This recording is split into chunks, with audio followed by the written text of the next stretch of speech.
Hoje eu vou falar aqui para vocês o que está acontecendo na política ultimamente, nessa última semana, e como o Bolsonaro está envolvido no veto que Alexandre de Moraes fez à dosimetria. Tudo começou no dia 8 de janeiro, fatídico dia 8 de janeiro para os bolsonaristas, o dia que aquele sentimento pró-Bolsonaro decidiu ir até Brasília, ir até o Congresso Nacional, ir até as torres e em fazer uma invasão que foi posteriormente considerado como um golpe de Estado, ou pelo menos uma tentativa desse golpe. Nesse dia o que aconteceu? Muitas pessoas foram lá, às vezes de forma legítima, até num bom sentido, sendo pró-Bolsonaro.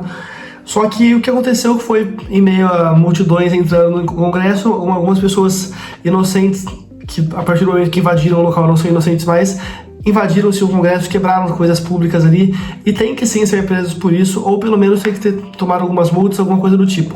E o que aconteceu posteriormente é isso.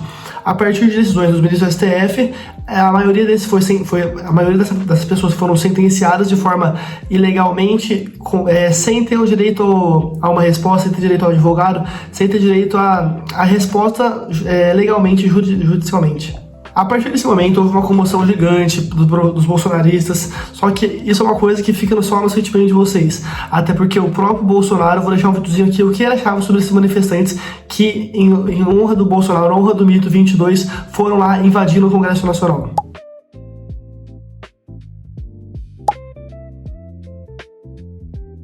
Sim, isso foi o que o próprio presidente falou sobre esses manifestantes. Então vamos lá, até esse momento estava tudo certo, até porque quem estava enrascado não era o próprio presidente Jair Bolsonaro, até porque ele estava nos Estados Unidos naquele momento da situação brasileira, quando ele foi na eleição para o Lula em 2022.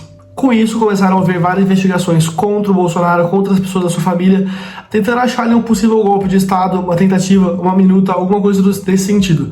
O que gerou várias investigações que posteriormente prenderam o presidente Jair Bolsonaro, presidente de 2018 até 2023. Aí, a partir dessa pressão do Bolsonaro, aí sim começaram a mexer os seus pauzinhos para conseguir fazer alguma coisa. E agora eu quero que a gente veja certinho como é que foi essa sucessão de fatos. O que aconteceu?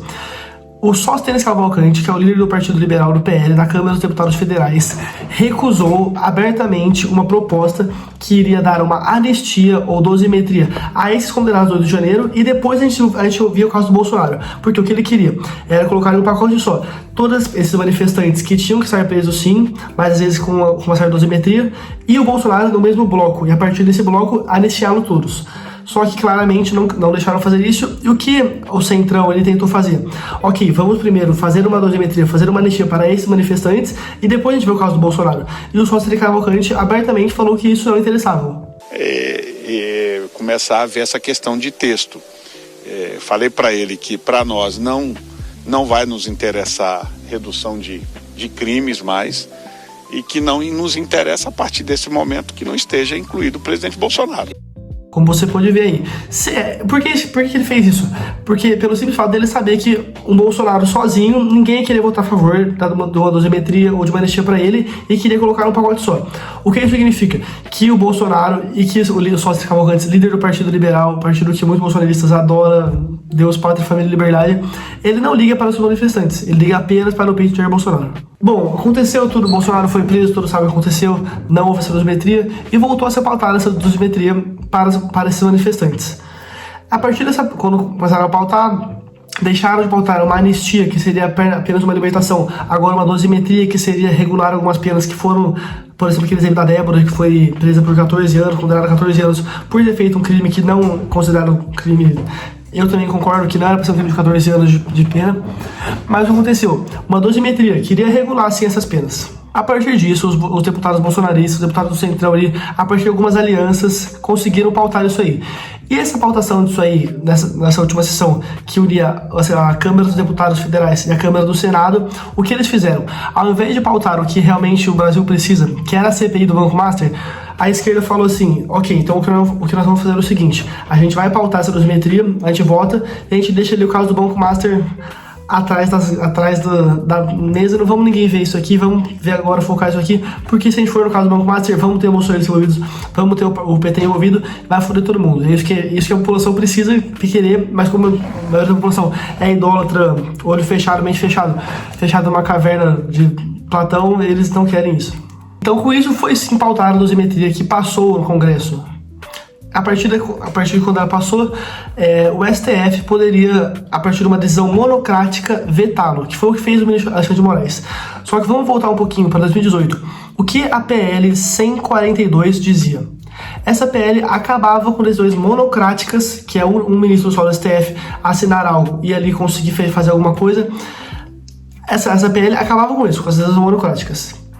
Essa PL aí circulou e passou, e era a primeira vez na história do Brasil, desde a redemocratização, que a gente conseguia diminuir o poder do STF, que hoje em dia a gente percebe que tem superpoderes. E o que o Bolsonaro fez enquanto presidente, ele simplesmente vetou isso aí. Ou seja, uma coisa que ele poderia ter sancionado ali, acabaram com decisões monocráticas, ele vetou, e temos os superpoderes do STF hoje e do Alexandre de Moraes. O que isso gerou agora então? O Alexandre de Moraes passou pelo Congresso, o Alexandre de Moraes vetou com uma decisão monocrática, que é culpa sim do presidente Jair Bolsonaro, e agora eles se fodem. E por isso você aí que até hoje é bolsonarista, eu gostaria de recomendar algumas leituras, como as leituras do Livro Amarelo do Partido Missão, a leitura aqui, ó, Um Grupo de Desagitados que Derrubou o Presidente, do Movimento Brasil Livre, que você conheça os candidatos melhores, que você conheça o seu candidato, que você conheça a história do seu candidato, que você conheça o Renan Santos, que você conheça o MBL, o Partição, que tem as melhores propostas, as propostas mais intelectuais. As pessoas mais virtuosas estão no nosso grupo político, sim, e é por isso que eu quero que você, a partir desse vídeo, abra sua mente para ver como, sim, no final, eles estão tudo a mesma face de uma moeda, e como nós vamos mudar esse Brasil a partir de coisas pontuais, factuais, e a direita de verdade vai mudar isso, que é o MBL, é o Partido Missão. Muito obrigado por assistir esse vídeo. Vote 14 esse ano, Renan Santos. Muito obrigado.